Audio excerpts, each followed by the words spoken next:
On revient parce qu'on a la ferme intention de se déployer sur le marché France cette année. Donc l'idée étant pour nous du coup de rencontrer nos prospects sur le territoire métropolitain en vue de ce déploiement. Alors, vous vendez quoi exactement? Alors Léon est devenu un média audio qui raconte les histoires des territoires et qui diffuse ces histoires sur 3 produits. Le premier, c'est Léon Guide, qui est une application mobile culturelle et touristique qui géolocalise les histoires sur les territoires. Donc ça, c'est notre premier produit à la base. Le second, Léon Éduc, qui est une plateforme éducative pour les collèges et lycées qui enseigne l'histoire locale aux élèves et qu'on commercialise cette année aussi. Et Léon Care, qui est notre troisième produit, où là on transforme finalement les podcasts en support d'activités thérapeutiques pour les seniors, notamment en EHPAD.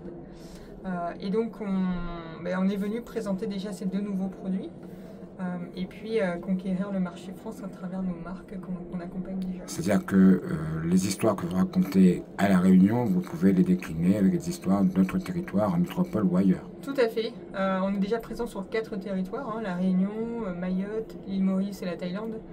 Et on continue du coup notre expansion, notamment sur le marché métropolitain, au travers des marques qu'on accompagne, comme le Crédit Agricole, Total Énergie, on l'espère, et les autres. Alors, quand on parle de start-up, ça veut dire que vous apportez un plus par rapport à ce qui existe. Est-ce que vous avez des concurrents qui font déjà la même chose que ce que vous faites? On a effectivement des studios de production de podcasts. Ça existe aussi des guides virtuels ou autres, mais qui ont la qualité qu'on propose, avec le savoir-faire aujourd'hui qu'on propose sur une duplication comme on le fait sur différents territoires. On ne l'a pas vu encore. Et dans cette déclinaison sur différentes business lines comme on l'a fait en version éduc et santé, ça non plus c'est une des forces aussi de Léon de maîtriser finalement les canaux de diffusion avec différentes finalités. Certaines startups qui viennent ici à Paris viennent pour chercher des financements. Est-ce que c'est votre cas à vous aussi? Alors, on me dit que effectivement, on a toujours évidemment besoin de sous pour se développer, mais la première levée de fonds d'une start-up, elle se réalise chez ses clients. Donc nous, on est d'abord venu chercher donc des prospects, des clients, donc du chiffre d'affaires.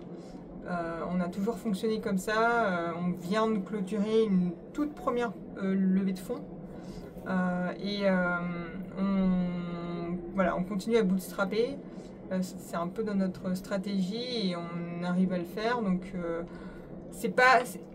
venir chercher des financements, c'est pas ce qu'on est venu chercher. On est venu chercher du chiffre d'affaires, des clients. Voilà. Alors, on est le 2e jour déjà. Quel premier bilan vous faites? Moi, j'étais pas là hier, donc je suis que là. C'est effectivement le 2e jour, mais c'est que ma première journée. Moi, j'ai mes rendez-vous, j'ai mes cibles bien précises, donc je regarde mon agenda, j'ai des horaires, des créneaux bien précis, donc je sais qui aller voir et je sais quoi leur proposer aussi. Et c'est des contacts que j'avais déjà travaillé avant de venir et que je continuerai à travailler après aussi. Le salon, c'est presque une excuse en fait pour se retrouver au même endroit, mais c'est des leads bien évidemment qu'on travaille bien en amont en fait.